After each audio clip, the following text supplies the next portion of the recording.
Bom dia, boa tarde, boa noite, como vai você? Se este canal é bênção para a sua vida, você pode curtir, compartilhar, comentar. Você pode se inscrever também no canal para receber outros vídeos que eu já publiquei lá. E todo esse conteúdo pode servir para a sua edificação pessoal e também para o seu ministério, tá bom? Se tiver alguma sugestão de temas, deixa no comentário. Vamos ao vídeo de hoje com o tema Liberte-se da droga chamada amor doente. Eu tenho visto o quanto o álcool, as drogas e tantos outros vícios destroem uma vida, mas nada se compara ao que a codependência emocional consegue fazer na vida e na história de uma pessoa. É o vício na pessoa que amamos de forma doentia, mesmo que não reconheçamos o lado doente da coisa e achemos que trata-se apenas de um amor incondicional. Esse vício pode matar a alma e minar o futuro das próximas gerações. Acontece frequentemente no contexto familiar.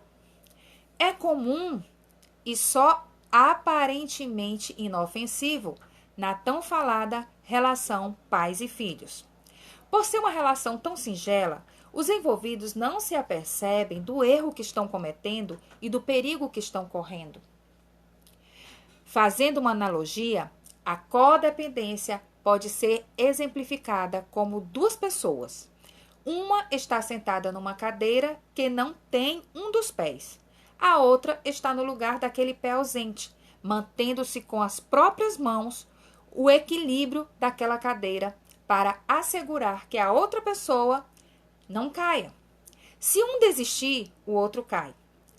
Se quem está na cadeira pedir para quem está segurando sair, essa pessoa perde a razão de ser, pois ela passou a vida inteira naquela posição e simplesmente acredita que só serve para aquilo, mesmo que esteja visivelmente cansada e sobrecarregada. Essa relação, na verdade, não é boa para nenhum dos dois, mas a dor da abstinência é tão grande que ambos se mantêm aprisionados, mesmo com as chaves da cela nas mãos. No final, é uma relação de amor e ódio, de barganha e de um egoísmo exacerbado, mas travestido de altruísmo. Talvez, para você que está lendo, tudo isso seja confuso. Então, vou exemplificar um pouco mais. Uma ordenança bíblica é que quando um homem casa, deve deixar pai e mãe e unir-se à sua mulher, tornando-se uma só carne com ela. Não é o abandono dos pais, mas eles deixam de ser prioridade e passam a ficar em segundo plano no cenário. E isso deve acontecer sem nenhuma culpa. Mas quando há codependência, isso não acontece. E as tentativas acabam trazendo muita culpa no filho e muita acusação por parte dos pais.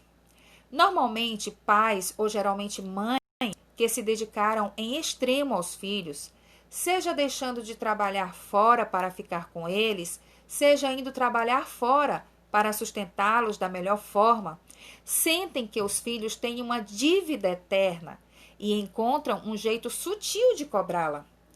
Quando os filhos crescem e tomam suas próprias decisões, elas se veem no direito de interferir.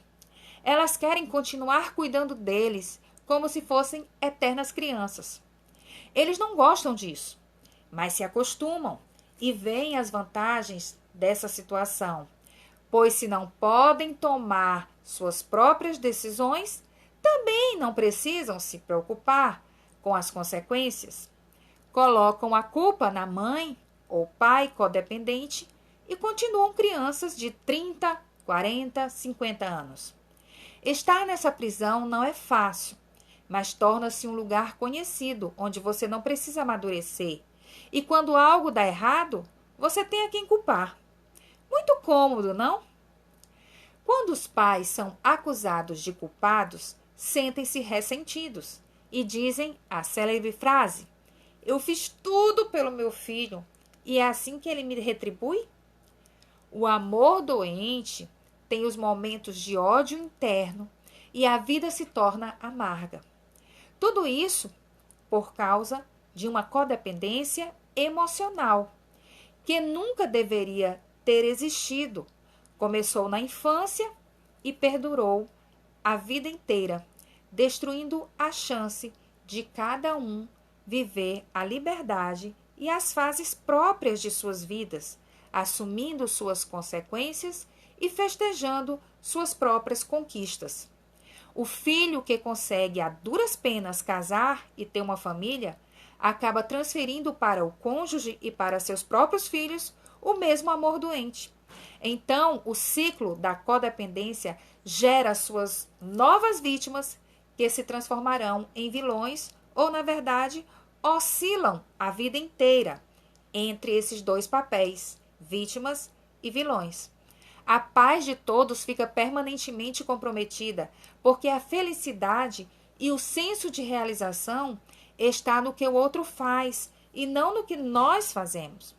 Interessante que o casamento dos pais já se comprometeu no nascedouro, quando houve uma troca de valores e os pais viveram em função dos filhos e não estabeleceram o princípio de que o casamento é a base da família. Muitos se divorciam quando o ninho está vazio, ou nunca se divorciam porque têm em comum a missão de resolver os problemas dos filhos que nunca amadureceram. Eles só têm esse assunto a tratar e nada mais. Essa codependência mais forte entre mãe e filhos só piora com o aumento do divórcio. As mães se apegam aos filhos como único e verdadeiro amor e criam expectativas elevadíssimas do que eles irão receber, do que elas irão receber em troca, por terem criado os filhos sozinhas e passam a viver em função deles, mesmo quando eles já cresceram e têm suas próprias famílias. O senso de significado delas é manter-se útil na vida deles e, para isso, elas interferem na relação conjugal, na criação dos filhos, nas decisões financeiras, etc. Tudo com a desculpa convincente de que eu sou sua mãe e abri mão de muita coisa por você e agora você não pode me ignorar desse jeito. Numa balança de cobranças e numa opressão emocional quase que insuportável, as relações vão perdurando e causando maior dor do que prazer no dia a dia das pessoas envolvidas. Eu me canso só de imaginar, mas sei que quando a família não se estrutura de forma saudável, é exatamente isso que acontece. Quando um assume o papel do outro, é isso que se espera. O pior é que esse vício ninguém enxerga. E aqueles que percebem raramente pedem ajuda, pois apesar do mal que eles causam, eles não conseguem nem imaginar suas vidas se esses problemas deixarem de existir. Por isso, não se esforçam para mudarem a eles mesmos ao invés de esperar que o outro mude.